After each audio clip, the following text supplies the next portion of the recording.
नमस्कार मित्रों, मैं बीएल मीना, आरएस टॉपर 2007 प्रज्ञान आरएस एकेडमी जयपुर से आरएस इंटरव्यू की तैयारी कैसे करें 2018 की श्रृंखला में आज बहुत सारे विषयों पर चर्चा करेंगे।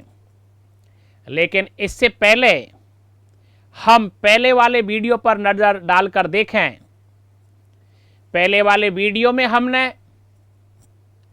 आरएस इंटरव्यू का सिलेबस क्या होता है, सिलेबस के अनुसार हमें कैसे तैयारी करनी है,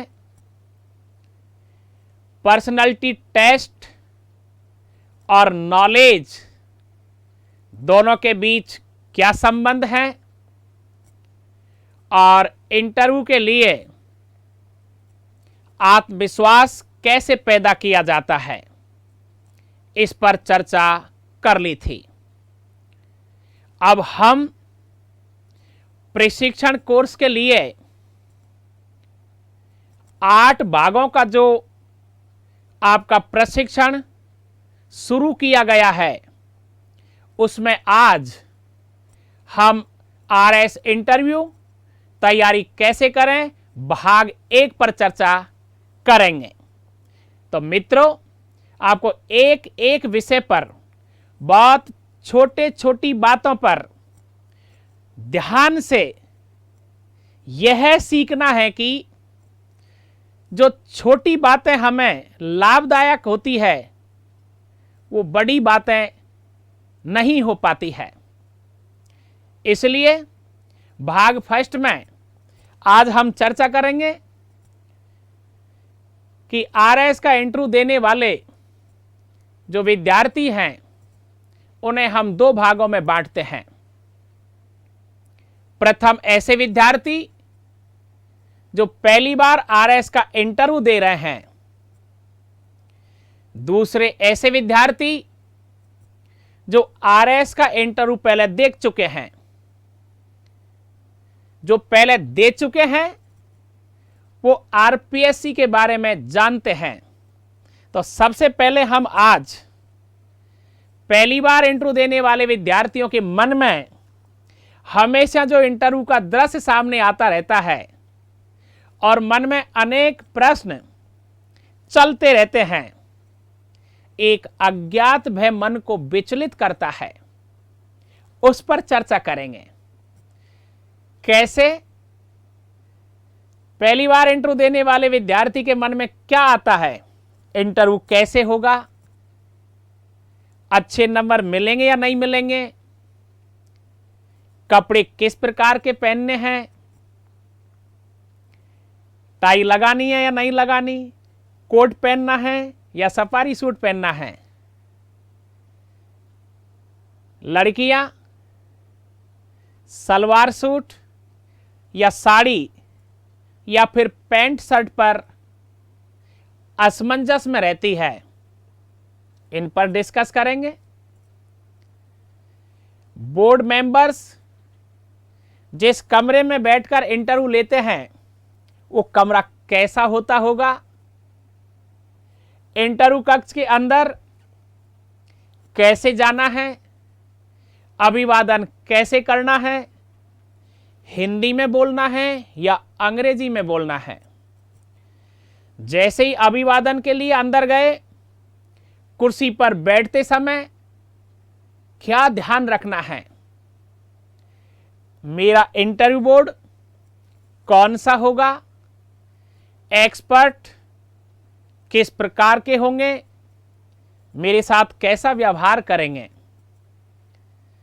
मुझसे कौन से सवाल पूछे जाएंगे, कहीं ऐसा तो नहीं हो जाएगा कि एक्सपर्ट मनमर्जी से सवाल कर लें और मैं जवाब नहीं दे पाऊं, या फिर ऐसी स्थिति में क्या होगा कि लगातार 3-4 सवालों के जवाब नहीं आए तो क्या लगातार सॉरी बोलते रहना है,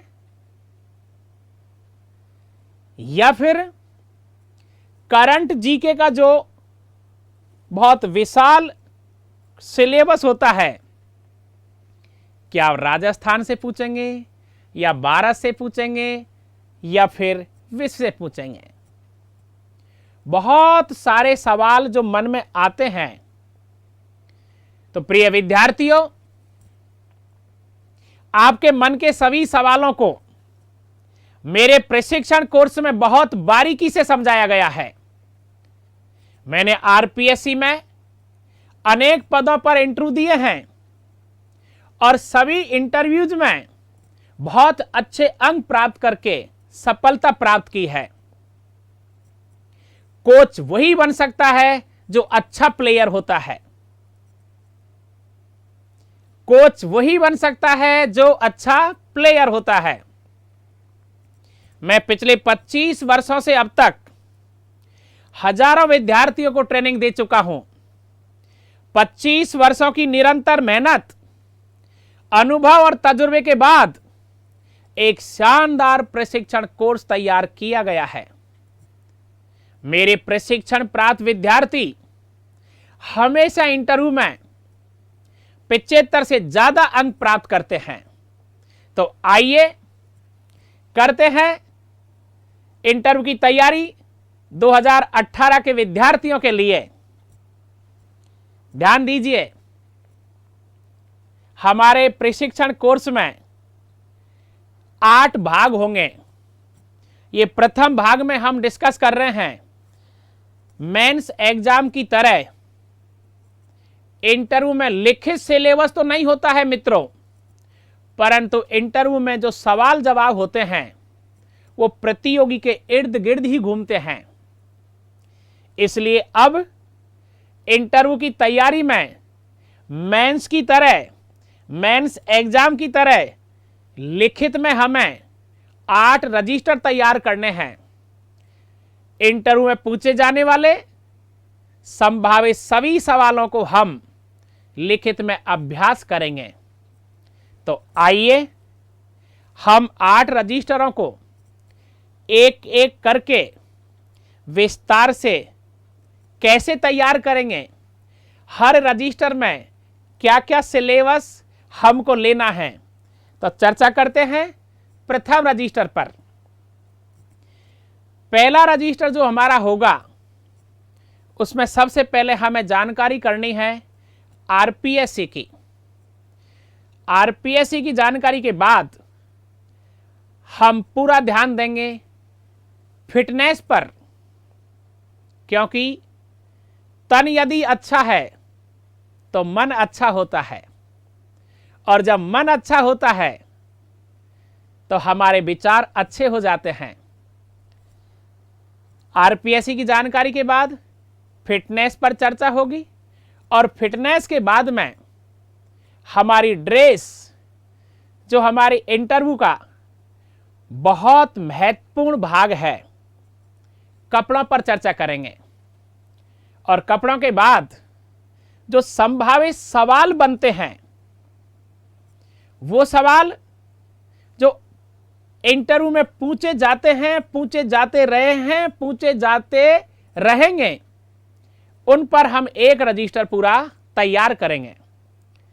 दूसरा रजिस्टर जिसे हमें तैयार करना है वो व्यक्तिगत सवालों पर होगा, हमारी पारिवारिक पृष्ठभूमि पर होगा, गांव के बारे में, कस्बे के बारे में, तहसील, जिला के बारे में संपूर्ण विस्तार से जानकारी हमें करनी है।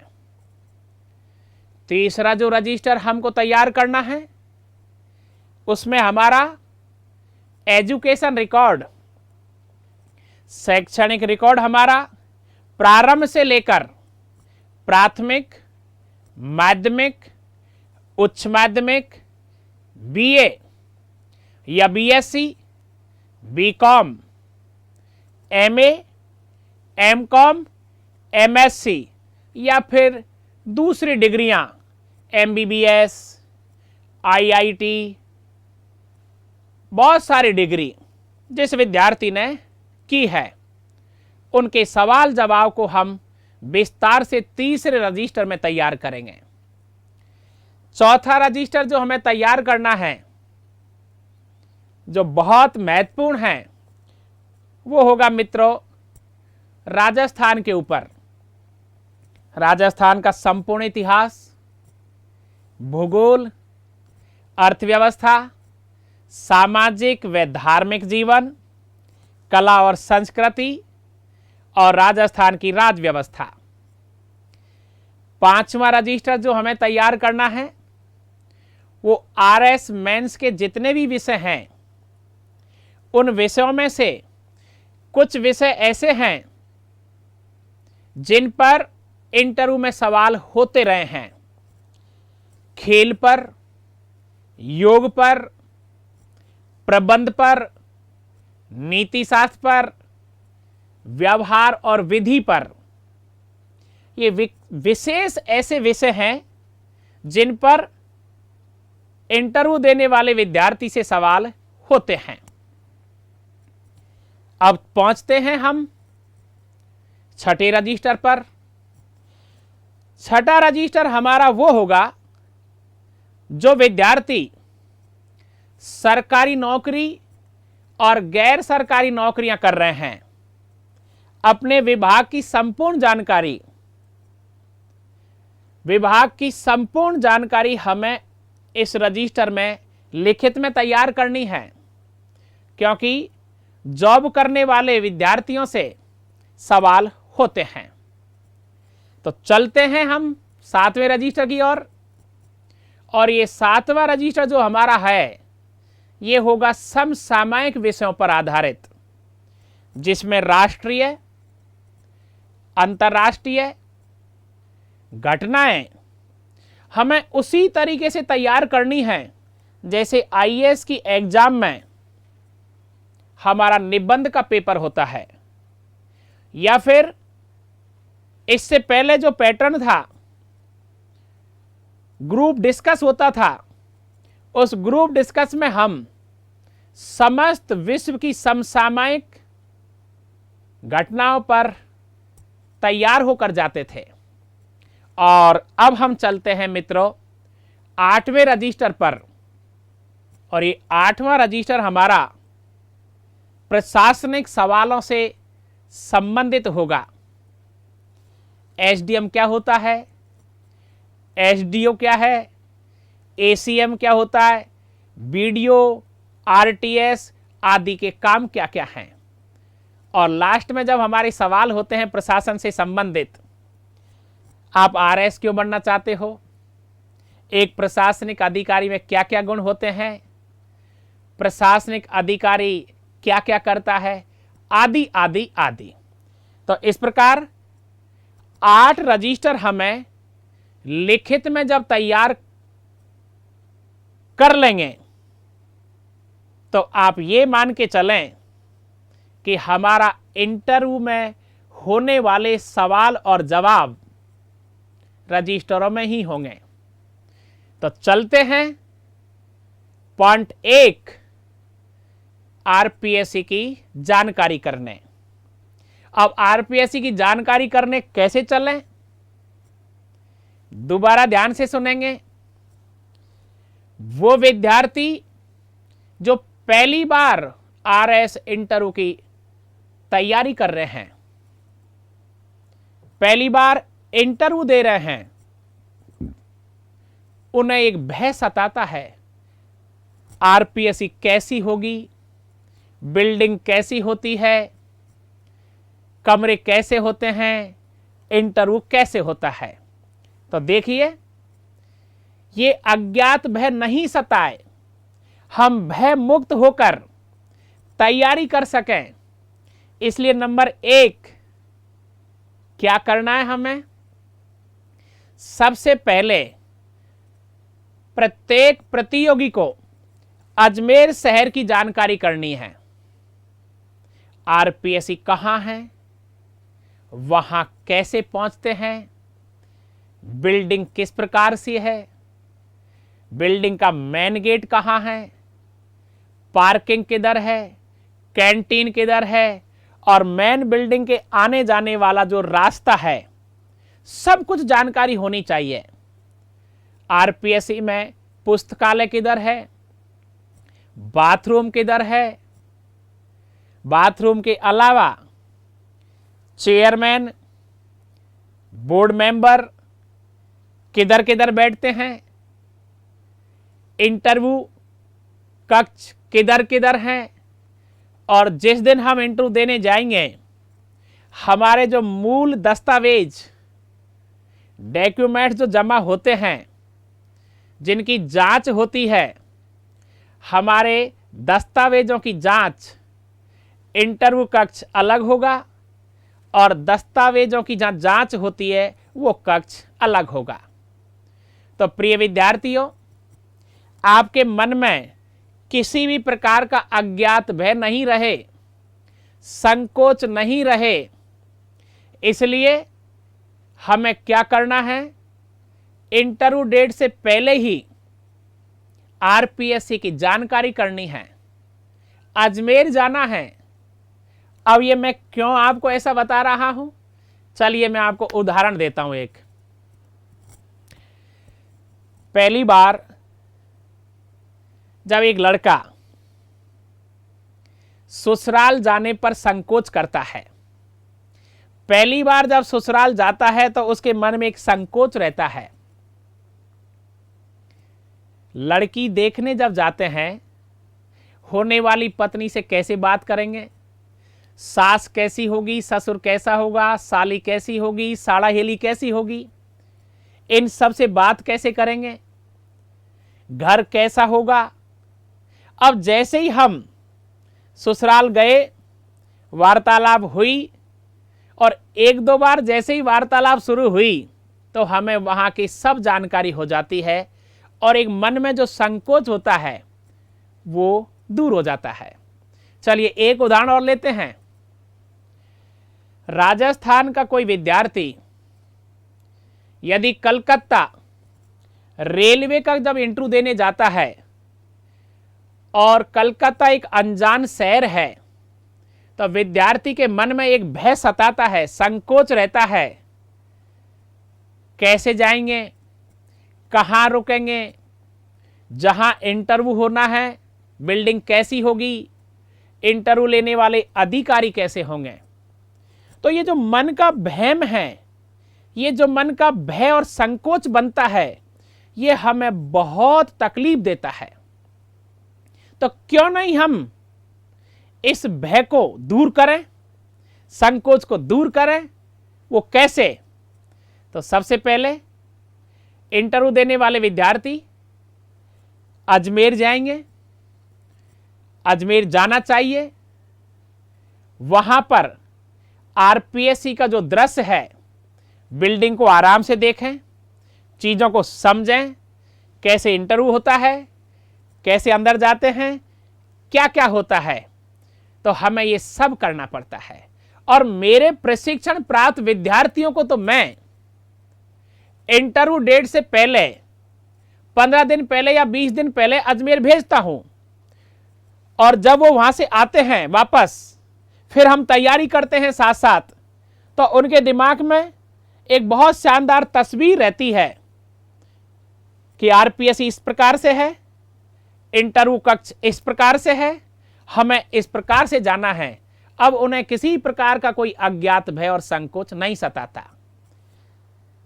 एक पॉइंट आपका क्लियर हुआ, ये आपको करना ही है। अब चलते हैं कि आरपीएससी संबंधित सवाल क्या हो सकते हैं, तो हमें इसकी जानकारी करनी है। आरपीएससी की स्थापना कब हुई? 1935 भारतीय शासन अधिनियम में, याद करेंगे, 1935 भारतीय शासन अधिनियम में यूपीएससी आरपीएससी का प्रावधान रखा गया था। आरपीएससी की स्थापना 16 अगस्त 1949, 16 अगस्त 1949 जयपुर में की गई थी मित्रों। अब 1949 से 1956 तक आरपीएससी का मुख्यालय जयपुर में रहा था। और आपको ये मालूम है सबको, इन दिनों में हमारे राजस्थान का एकीकरण चल रहा था। अब 1956 में जब एकीकरण हो गया था तो सत्यनारायण राव कमेटी की सिफारिश पर, कौन सी कमेटी की सिफारिश पर? सत्यनारायण राव कमेटी की सिफारिश पर आरपीएससी का मुख्यालय अजमेर कर दिया गया। और जयपुर से जब अजमेर हो गया वो आज तक वहीं चल रहा है। पहला पॉइंट एकदम क्लियर। 16 अगस्त 1949 को स्थापना, सत्यनारायण राव कमेटी की सिफारिश पर 1956 में आरपीएससी का मुख्यालय जयपुर से अजमेर शिफ्ट कर दिया गया। अगला पॉइंट पर आते हैं कि आरपीएससी की जो नियुक्तियां होती है, नियुक्तियां कैसे होगी और इनका कार्यकाल कैसे होता है, तो ध्यान से सुनेंगे। संविधान के अनुच्छेद 316 के अनुसार राज्यपाल महोदय के द्वारा अध्यक्ष और मेंबर की नियुक्तियां की जाती है। कार्यकाल या तो नियुक्ति दिन से 6 वर्ष का होगा या फिर 62 वर्ष तक का होगा। अगला सवाल आता है, पद से हटाने की प्रक्रिया क्या है? राष्ट्रपति ही हटा सकता है, लेकिन ऐसा बहुत कम होता है, होता ही नहीं है। अब एक सवाल और बनता है कि आरपीएससी की स्थिति क्या है? आरपीएससी एक संवैधानिक संस्था है जो अपने कार्यों के प्रति स्वतंत्र होती है, स्वायत्त होती है, ऑटोनोमस बॉडी होती है। यहां किसी प्रकार का कोई बाहरी दबाव नहीं रहता है। अब बात करते हैं अगले सवाल पर। आरपीएससी में 8 सदस्य होते हैं, एक अध्यक्ष हो गया और 7 सदस्य हो गए। अब देखिए, कभी कभार ऐसे सवाल भी पूछ लेते हैं कि आरपीएससी क्या कार्य करती है। तो आरपीएससी जो काम करती है वो करती है राजस्थान राज्य से संबंधित समस्त विभागों की भर्तियां, परीक्षाएं करवाना, परिणाम जारी करना और अंतिम सूची राज्य सरकार को सौंप देना। अब हम बात करते हैं, छोटी छोटी ये बात हमारे को तैयार कर लेनी है मित्रों। सबसे पहले कहां गए? आरपीएससी की बिल्डिंग देखी, आरपीएससी के बारे में जानकारी हुई, अज्ञात भय दूर हुआ, फिर हमने आरपीएससी से संबंधित जो सवाल जवाब हो सकते हैं उस पर बात करी। अब हम तीसरे विषय पर जो बात करना चाहते हैं वो इनसे भी महत्वपूर्ण है। वो कैसे है, क्या है? अब इन दिनों में आरपीएससी में अध्यक्ष कौन है, बोर्ड मेंबर्स कौन हैं? अब यदि हम अध्यक्ष और बोर्ड मेंबर्स की छोटी छोटी जानकारी जुटा लें, हमें हो जाए उनके फोटो, चेहरा यदि हमको जानकारी में मिल जाए और जब हमारा इंटरव्यू होता है तो हमें पहले से ही पता हो जाए कि हाँ, मेरा इंटरव्यू कौन ले रहा है। तो अब आप देखिए, सबसे पहले पहुंचते हैं, इस समय जो अध्यक्ष हैं वो कौन है? तो इस समय हमारी आरपीएससी के वर्तमान अध्यक्ष हैं दीपक उत्प्रेती साहब। ये आईएएस ऑफिसर हैं। ये लखनऊ उत्तर प्रदेश के रहने वाले हैं और इन्होंने जियोलॉजी में एमएससी किया है और कुछ समय तक ये लखनऊ विश्वविद्यालय में व्याख्याता रहे हैं। 86 बैच के आईएएस ऑफिसर। ये राजसमंद अलवर जिले के कलेक्टर रह चुके हैं। अब यहां बात ऐसी मैं क्यों बता रहा हूं, राजसमंद और अलवर जिले से इंटरव्यू देने वाले वो विद्यार्थी यदि इनके बोर्ड में आते हैं तो निश्चित रूप से अध्यक्ष महोदय आपसे अपने जिले पर बात करेंगे और आपको बहुत अच्छी तरह से इनको जवाब देना है। ये अजमेर संभागीय आयुक्त के पद पर रह चुके हैं। परिवहन विभाग, चिकित्सा विभाग, वाणिज्य कर विभाग के कमिश्नर और आयुक्त रहे हैं और राजस्थान सरकार में होम सेक्रेटरी भी रहे हैं। ज्यादातर अध्यक्ष महोदय इतिहास पर सवाल करते हैं और विशेषकर हॉबी पर अच्छे सवाल करते हैं। अब आप अगले मेंबर्स के बारे में जानकारी करेंगे और अब हम पहुंचते हैं अगले मेंबर डॉक्टर शिव सिंह राठौड़ साहब। तो शिव सिंह राठौड़ साहब बीजेपी सरकार के समय आरपीएससी के मेंबर बने थे। इन्होंने जियोलॉजी में, भूगर्भ विज्ञान में पीएचडी की है और इनका संबंध मारवाड़, जोधपुर से ज्यादा रहा है और अधिकांश सवाल मारवाड़ से तो करते ही हैं, धार्मिक विषयों पे करते हैं, कला संस्कृति पर करते हैं और ज्यादातर तत्कालीन समसामयिक मुद्दों पर सवाल करते हैं। बड़े अच्छे सवाल करते हैं। अब हम तीसरे मेंबर्स की चर्चा करें रामू राम राइका साहब के बारे में।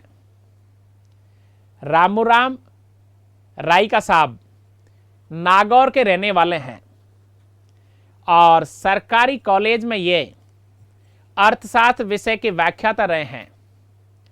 ये ज्यादातर सवाल कृषि पर, सिंचाई पर, जल प्रबंध पर और मानसून पर करते हैं। ध्यान रखना है, ये रबी की फसल और खरीफ की फसल पर बहुत सारे सवाल करते हैं। कभी कभार कुछ सवाल बजट पर भी होता है। चौथे मेंबर्स जो इस समय हैं वो हैं श्रीमती राजकुमारी गुर्जर। श्रीमती राजकुमारी गुर्जर एक राजनीतिक परिवार से संबंधित हैं। इनके पिता श्री उमराव सिंह गुर्जर महुआ विधानसभा क्षेत्र से बीजेपी के विधायक रह चुके हैं। श्रीमती राजकुमारी गुर्जर भाजपा जिला मोर्चा की सचिव रह चुकी है, उपाध्यक्ष रह चुकी है और करौली जिला परिषद की सदस्य भी रह चुकी है। इनके जो सवाल जवाब होते हैं, ज्यादातर सवाल राजस्थान पर होते हैं और विशेषकर अभ्यारण्य, वन्यजीव, खनिज, महिलाओं से संबंधित शिक्षा पर सवाल होते हैं। ज्यादातर विद्यार्थी के जिले पर ज्यादा सवाल करती है। तो मित्रों, 8 जो मेंबर हैं अध्यक्ष सहित, इस समय 4 तो हैं और 4 पद अभी खाली हैं। हो सकता है आपके इंटरव्यू से पहले 4 और नियुक्तियां हो जाए। तो जैसे ही 4 नई नियुक्तियां होगी उस समय हम उनकी विस्तृत जानकारी करेंगे। तो हमारा पहला सवाल, हमारा पहला पॉइंट जो हमें करना होता है इंटरव्यू की तैयारी की शुरुआत पर, तो हो गया आरपीएससी की समस्त जानकारी जुटा लेना, अपनी आंखों से आरपीएससी को देख लेना, एक अज्ञात भय और संकोच से मुक्ति प्राप्त कर लेना, और उसके बाद आरपीएससी अध्यक्ष और मेंबर्स की छोटी छोटी जानकारी प्राप्त कर लेना। उनके फोटो हमारे दिमाग में आ जाने चाहिए। ये अध्यक्ष हैं, ये शिव सिंह साहब हैं, ये रामू राम और ये राजकुमारी मैडम हैं। चार जैसे ही आपके चित्त में आए तो एक अज्ञात भय तो दूर हुआ। अब सेकंड पॉइंट पर हम चलते हैं। तो जैसे ही हम सेकंड पॉइंट की तरफ बढ़ते हैं कि इससे आगे हमें अब आरपीएससी की तैयारी कैसे करनी है, इंटरव्यू की तैयारी में अगला पड़ाव क्या करना है, तो अगला पड़ाव जो हमारा आता है, तो आपने जब आरपीएससी की जानकारी कर ली और अब इंटरव्यू डेट आ चुकी है। जब इंटरव्यू डेट आ चुकी है तो हमें आरपीएससी जाना है। हम आरपीएससी जाते हैं इंटरव्यू देने के लिए, तो सबसे पहले जैसे ही हम इंटरव्यू कक्ष में प्रवेश करते हैं तो हम क्या दिखाना चाहते हैं वहां पर, और बोर्ड मेंबर्स क्या देखना चाहते हैं। तो प्रिय मित्रों, क्या देखना चाहते हैं? फिटनेस। शरीर की फिटनेस हमारे लिए बहुत महत्वपूर्ण है। तो देखिए, हम फिटनेस पर चर्चा करने जा रहे हैं। सशरीर जब हम इंटरव्यू बोर्ड के सामने उपस्थित होंगे, जिसके लिए शानदार पर्सनालिटी और नॉलेज का होना आवश्यक है, और इसके लिए शारीरिक और मानसिक शक्ति हमारी पावरफुल होनी चाहिए। जिसका तन अच्छा होता है उसका मन भी अच्छा होता है। जब तन और मन दोनों अच्छे होते हैं तो किसी प्रकार का तनाव, बेचैनी, घबराहट शरीर के पास फटकती भी नहीं है, और यही इंटरव्यू के लिए सर्वाधिक महत्वपूर्ण है। दोबारा सुनिए, इंटरव्यू बोर्ड के सामने हम सशरीर जैसे ही अंदर प्रवेश करते हैं, शानदार पर्सनालिटी और इसके बाद नॉलेज। अब जिसका तन अच्छा है उसका मन भी अच्छा है। जब तन और मन दोनों ही अच्छे हैं तो तनाव, बेचैनी और घबराहट शरीर के पास फटकते भी नहीं है। अब इसके बाद क्या होगा? तनाव नहीं है, बेचैनी नहीं है, घबराहट नहीं है, तो बोर्ड मेंबर्स हमको जब देखेंगे तो हमारे हाव भाव, हमारा आत्मविश्वास शानदार जब उनको दिखाई देगा। अच्छे सवाल होंगे, अच्छे जवाब हम देंगे तो नंबर अपने आप आएंगे। तो अब शुरुआत होती है फिटनेस कैसे हो। सबसे पहले मित्रों, नंबर 1 योग, प्राणायाम और मेडिटेशन पर चर्चा करते हैं। हमारे शरीर पर कपड़े तभी अच्छे लगते हैं जब शरीर की फिटनेस शानदार होती है। पर्सनालिटी के साथ नॉलेज का होना और नॉलेज के साथ पर्सनालिटी का होना इंटरव्यू में 4 चांद लगा देते हैं। इसलिए पर्सनालिटी टेस्ट के लिए हमें सबसे पहले शारीरिक और मानसिक रूप से स्वस्थ होना आवश्यक है। इसलिए प्रतिदिन कम से कम 2 घंटे अब आप आराम से योग करेंगे, प्राणायाम करेंगे, मेडिटेशन करेंगे। क्यों भाई? इससे क्या लाभ है? इससे लाभ है हमारे चेहरे का तेज, आंखों की ताजगी, होठों की लालिमा, चलने का अंदाज निराला हो जाएगा। और जब ये सब हम कर लेंगे, दूसरों से अलग दिखेंगे। अब दूसरों से जब हम अलग दिखेंगे, तभी तो हमारे ज्यादा अच्छे नंबर आएंगे। तो हमारे प्रशिक्षण कोर्स में सबसे पहले मैं फिटनेस पर बहुत मेहनत करवाता हूं और प्रज्ञान कैंपस में सेपरेट मेडिटेशन हॉल की व्यवस्था की गई है, जहां 50 विद्यार्थी आराम से योग, प्राणायाम और मेडिटेशन कर लेते हैं। तो फिटनेस के बाद सवाल आता है कि क्या ये फिटनेस जरूरी है? हां साहब, ये जरूरी है। क्यों? क्योंकि यहीं से पहला सवाल बन सकता है। अब देखिए कैसे।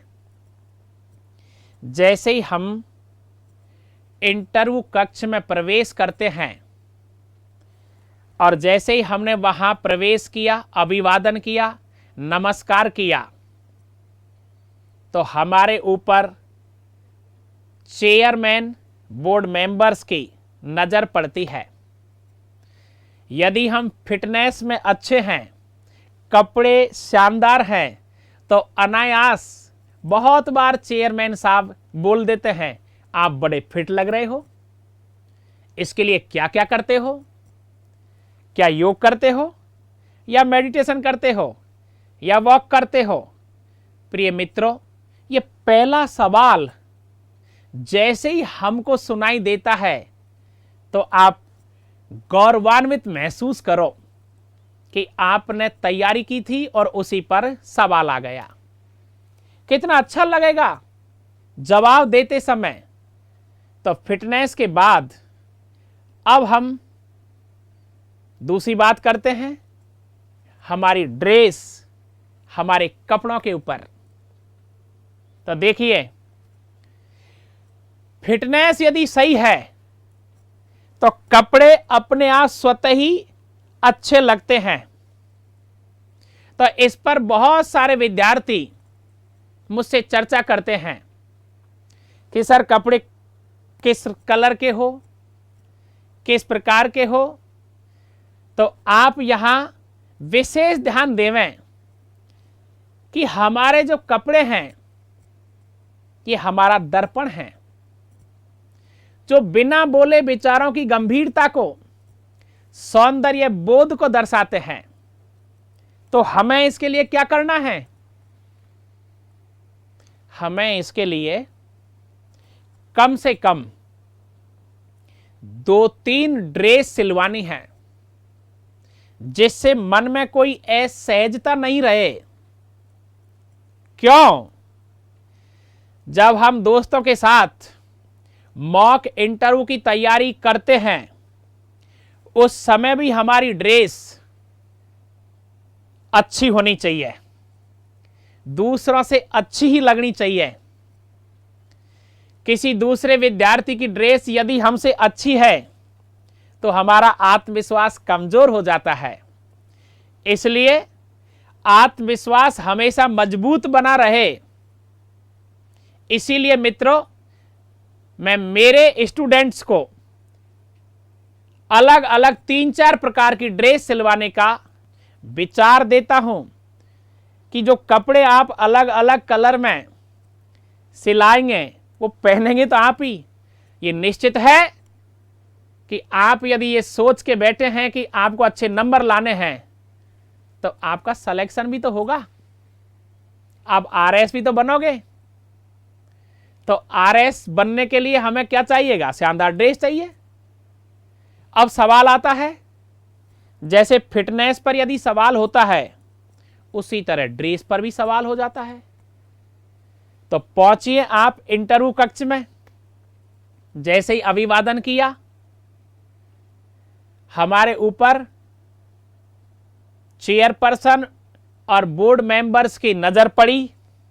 हमारी ड्रेस अच्छी है, फिटनेस अच्छी है, तो उनका सवाल दूसरा होता है, अरे चेयरमैन साहब पूछ ही लेते हैं ऐसे विद्यार्थी से, आप बड़े सुंदर लग रहे हो, आपके कपड़े बहुत अच्छे हैं, आप बहुत सुंदर लग रही हो, साड़ी बहुत अच्छी पहनी है, बड़े खुश नजर आ रहे हो, क्या बात है।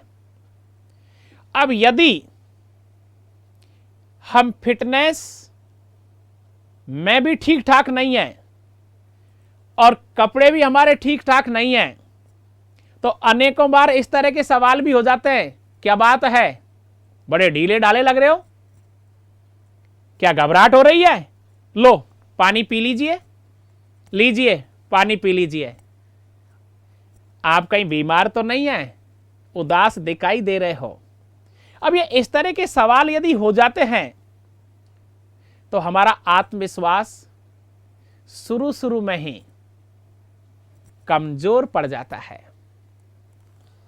फिटनेस पर चर्चा हुई, ड्रेस पर जब चर्चा हुई, तो अब हम चर्चा करते हैं हमारे कपड़े कैसे होने चाहिए।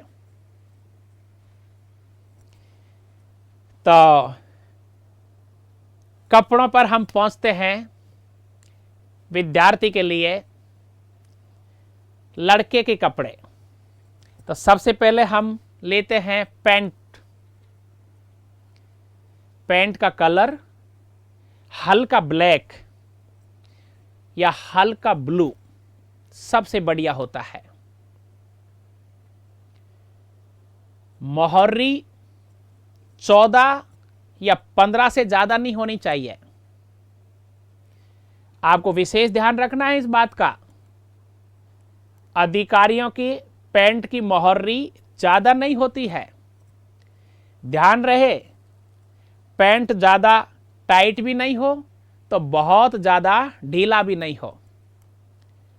अब पैंट की लंबाई पर विशेष ध्यान देना है। सिलाते समय हमारे पैंट की लंबाई इस प्रकार से हो कि हमारे जो जूते हैं उन पर और गोड़ों के बीच में सलवटें नहीं पड़नी चाहिए पैंट में।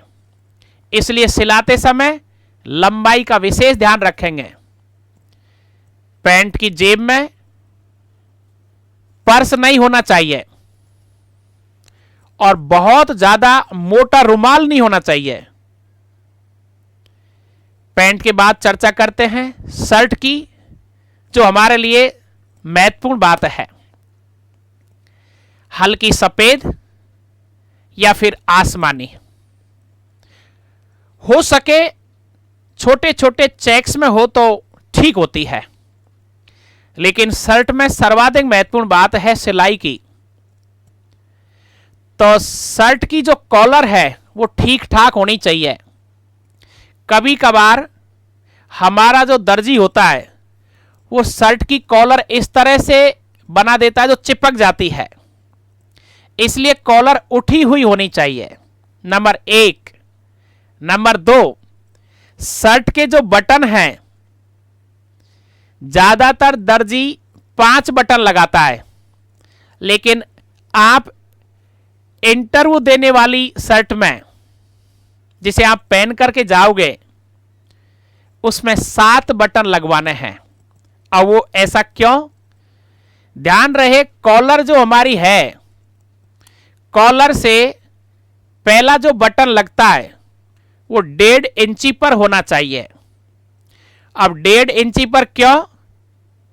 क्योंकि बहुत ज्यादा गैप यदि बटन में है तो छाती के बाल दिखाई दे जाते हैं और छाती के बाल इंटरव्यू बोर्ड में दिखते हैं तो हमारा नुकसान ही होता है। दूसरी बात,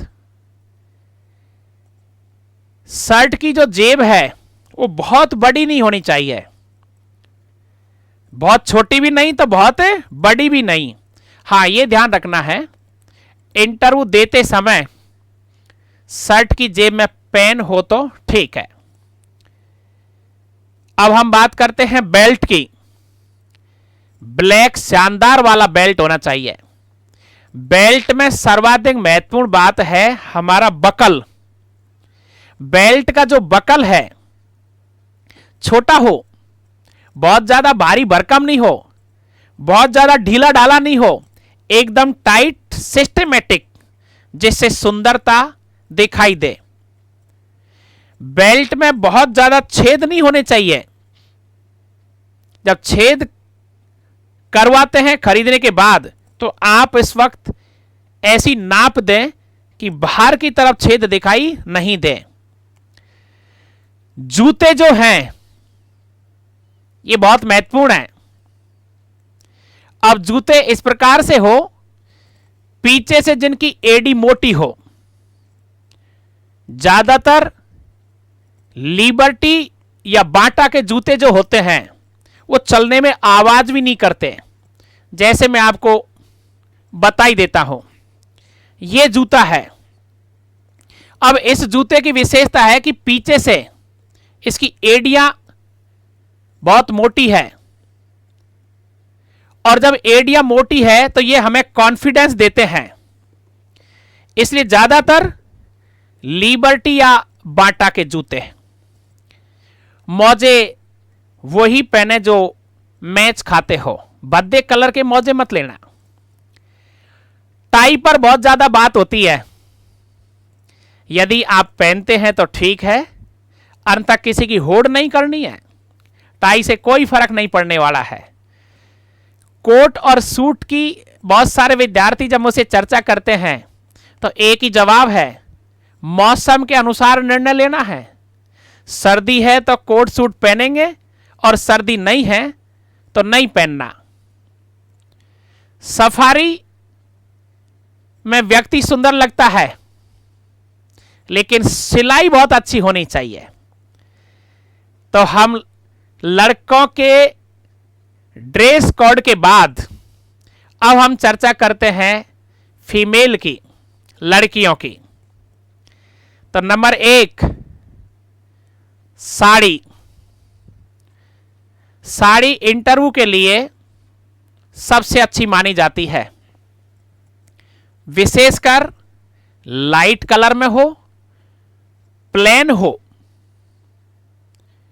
लेकिन एक बात, यदि पहले कभी जिस लड़की ने साड़ी पहनी नहीं और पहली बार पहनी जाएगी तो असहजता रहती है।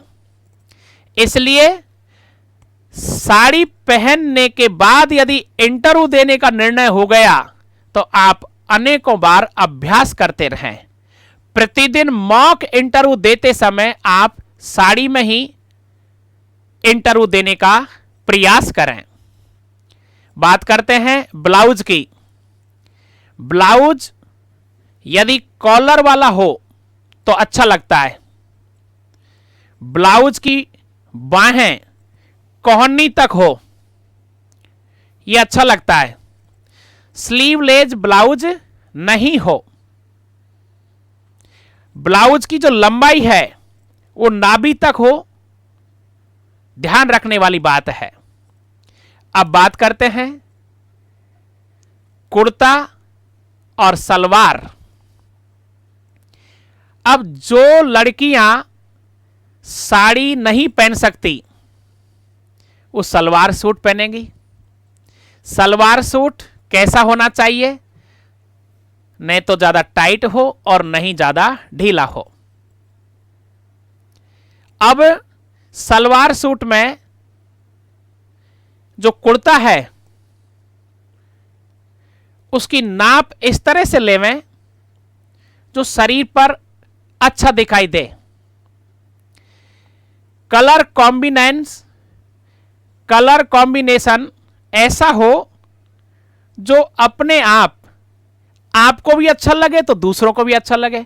कभी कभार क्या होता है, आपको जो अच्छा लगता है वो दूसरों को अच्छा लगता है या नहीं लगता। इसलिए वही कलर जो सार्वभौमिक सत्य हो, सबको ही अच्छा लगे।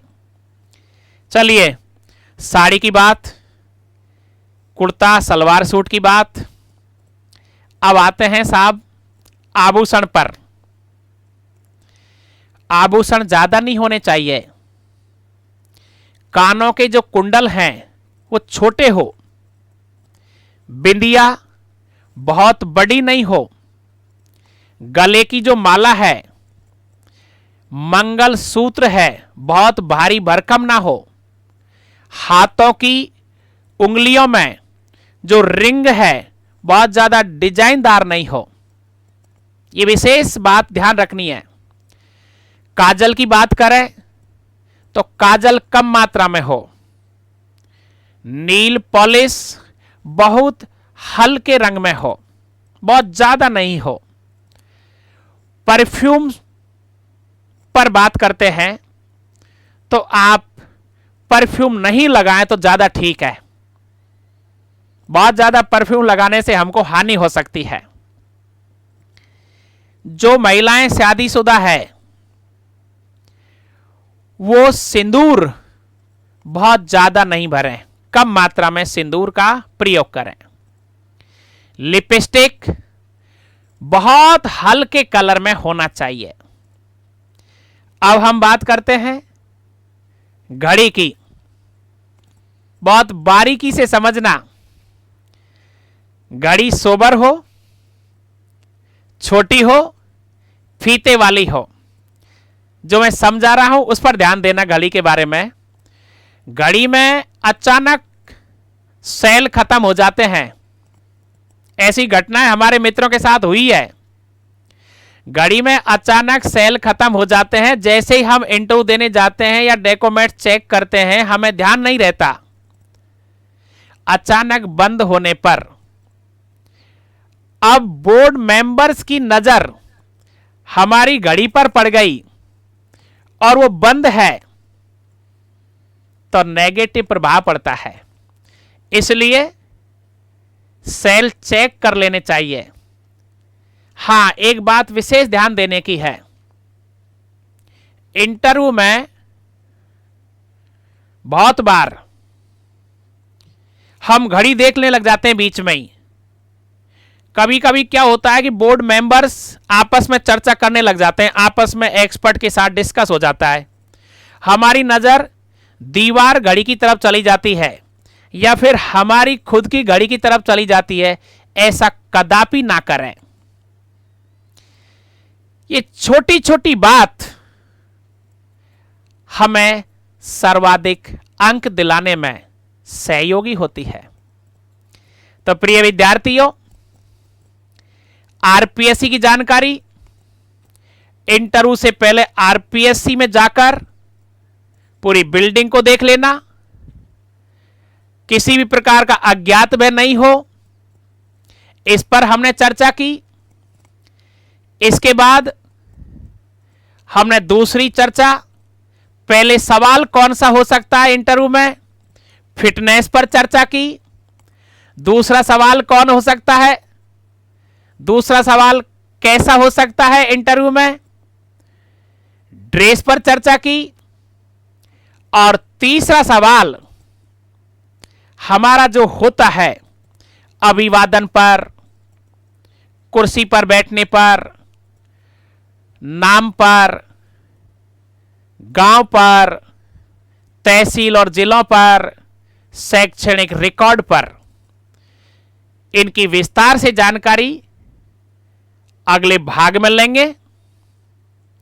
आप छोटी छोटी बातों को ज्यादा तवज्जो देना। बड़ी बात तो सभी कर लेंगे, लेकिन छोटी बात पर जो ज्यादा ध्यान देगा वो विजेता बनता है। कौन विघ्न ऐसा जग में, है कौन विघ्न ऐसा जग में, टिक सके आदमी के मग में। है कौन विघ्न ऐसा जग में, टिक सके आदमी के मग में। खम ठोक ठेलता है जब नर, पर्वत के जाते पांव उखड़। मानव जब जोर लगाता है, पत्थर पानी बन जाता है। मानव जब जोर लगाता है पत्थर पानी बन जाता है। गुण बड़े एक से एक प्रखर, गुण बड़े एक से एक प्रखर है छिपे मानवों के भीतर। तो प्रिय विद्यार्थियों, हमारा जो इंटरव्यू है वो छुपे हुए ज्ञान को, हमारे विचारों को, हमारी भावनाओं को, हमारी संवेदनाओं को बोर्ड मेंबर्स, एक्सपर्ट जानना चाहते हैं, निकालना चाहते हैं। इसलिए कहा गया है कि जिस विद्यार्थी के पास गुप्त ज्ञान है और वो यदि अपने ज्ञान को बाहर नहीं बता सकता तो उसकी प्रतिष्ठा छुपी रह जाती है। इसलिए इंटरव्यू की तैयारी में किसी प्रकार की लापरवाही नहीं करें, क्योंकि ये जीवन एक बार मिला है और ये इंटरव्यू देने के अवसर और मौके बार बार नहीं आते हैं। इसलिए शानदार अंक प्राप्त करने हैं, टॉप रैंक प्राप्त करनी है, जिससे हमारी जिंदगी बदलती है। तो अगले वीडियो में हम सबसे महत्वपूर्ण इंटरव्यू का जो भाग है, किस प्रकार हमें नमस्कार करना है, किस प्रकार हमें कुर्सी पर बैठना है, किस प्रकार हमारे से जो सवाल होंगे हम कैसे जवाब देंगे, किस प्रकार कॉन्फिडेंस बनाए रखेंगे और विशेषकर किस किस पर सवाल हो सकते हैं, अगले वीडियो में हम उनको आपके बीच लेकर आएंगे। और ध्यान रहे, मेरे प्रशिक्षण प्राप्त विद्यार्थी हमेशा 75 से ज्यादा अंक प्राप्त करते रहे हैं, क्योंकि मैं बहुत बारीकी से बात करता हूं, छोटी छोटी चीजों पर ध्यान देता हूं। इसलिए इन दिनों में हमने जो तैयारी करवाई है, जो विद्यार्थी कर रहे हैं, 1 बाय 1 विद्यार्थी आते हैं, क्योंकि अभी लॉकडाउन चल रहा है। तो 1 बाय 1 विद्यार्थी जिनको आना है वो प्रशिक्षण में हिस्सा बने और सर्वाधिक अंक प्राप्त करें। All the best. Thank you very much.